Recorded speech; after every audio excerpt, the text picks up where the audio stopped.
Salam sejahtera Malaysia, terima kasih kerana menonton video-video dalam channel ini. Sebelum kita mula, jangan lupa untuk tekan tombol subscribe, share, like dan komen. Let's go! Salam sejahtera dan salam perpaduan. Berita seterusnya dipetik daripada BH Online bertajuk Anwar ada data fakta berkaitan ketirisan diesel sebanyak RM10 bilion ringgit. Berita penuh. Perdana Menteri Datuk Seri Anwar Ibrahim mempunyai perincian data dan fakta berkaitan ketirisan diesel sebanyak RM10 bilion ringgit seperti didedahkan dalam Belanjawan 2023 pada 24 Februari lalu. Menteri Perdagangan Dalam Negeri dan Kos Sara Hidup Datuk Seri Salahuddin Ayub berkata isu ketirisan itu sudah dibawa ke mesyuarat Kabinet dan Perdana Menteri memaklumkan beliau mempunyai fakta berkaitan hal itu. Jadi pada sesi waktu pertanyaan Perdana Menteri akan datang, beliau sendiri akan jawab berkaitan isu itu kerana fakta berkaitan isu itu sudah dibekalkan dan beliau juga bertanggungjawab untuk mengatakan memang berlaku ketirisan dalam isu diesel berkenaan.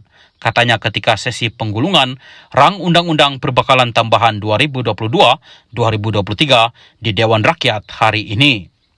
Beliau menjawab soalan yang dikemukakan Datuk Rosol Wahid, PN Hulu Terengganu berkaitan isu ketirisan subsidi minyak diesel sebanyak RM10 bilion berbanding RM13 bilion yang diperuntukkan sebelum ini. Rosol meminta Salahuddin untuk menjawab berkaitan isu itu kerana sekiranya benar hanya RM3 bilion yang dapat dimanfaatkan oleh rakyat dan angka itu tidak boleh diterima. Sebelum ini, Anwar yang juga Menteri Keuangan mendedahkan wujudnya ketirisan subsidi diesel dengan anggaran hampir RM10 bilion sepanjang tahun lalu. Kenyataan belanjawan itu memberi gambaran seolah-olah sepanjang tempoh pentadbiran Datuk Seri Ismail Sabri sebagai Perdana Menteri pada 2022 berlaku ketirisan subsidi diesel kira-kira RM830 juta sebulan. Salam sejahtera dan salam perpaduan kepada seluruh rakyat Malaysia. Berita panas malam ini dipetik daripada syambuddin.com.net bertajuk Awas, walau ada akta lompat parti, kerajaan rupanya masih boleh dijatuhkan. Berita penuh. Semalam, sehari selepas mengajak orang Melayu menolak kerajaan pimpinan Anwar Ibrahim, bekas Perdana Menteri Tun Mahathir Mohamad melangkah setapak lagi dalam gerakannya dengan menekankan perlunya pertukaran pentadbiran dilakukan. Kata beliau, sekiranya kerajaan didapati tidak mentadbir dengan baik, adalah menjadi hak ahli-ahli parlimen kerajaan untuk menjatuhkan Perdana Menteri seperti yang pernah berlaku kepada Mahyadin MD Yassin sebelum ini. Saya berpendapat kalau satu kerajaan itu tidak mentadbir dengan baik, kerajaan itu sepatutnya dijatuhkan dan pilih yang lain. Ini seperti mana yang berlaku di waktu Mahyadin MD Yassin jadi Perdana Menteri dahulu. Pada masa itu, UMNO tidak puas hati. UMNO tarik sokongan dan Mahyadin jatuh, digantikan dengan orang UMNO sebagai Perdana Menteri. Jadi, hak bagi wakil rakyat memang ada untuk menukar kerajaan dan ini tidak melanggar undang-undang, katanya lagi dalam sidang media di Putrajaya.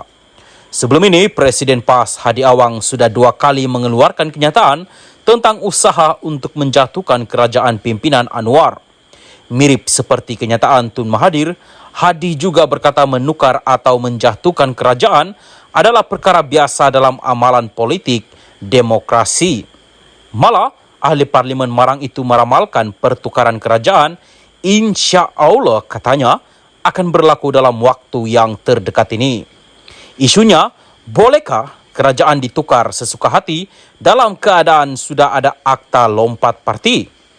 Saya sendiri sebelum ini beberapa kali menulis bahawa menukar kerajaan adalah teramat sukar, bahkan hampir mustahil kerana berkuat kuasanya akta lompat parti sekarang ini. Dengan adanya akta lompat parti, sokongan ahli parlimen secara individu dan melalui akuan bersumpah atau SD sudah tidak lagi laku, sebaliknya sokongan mesti diputuskan oleh parti.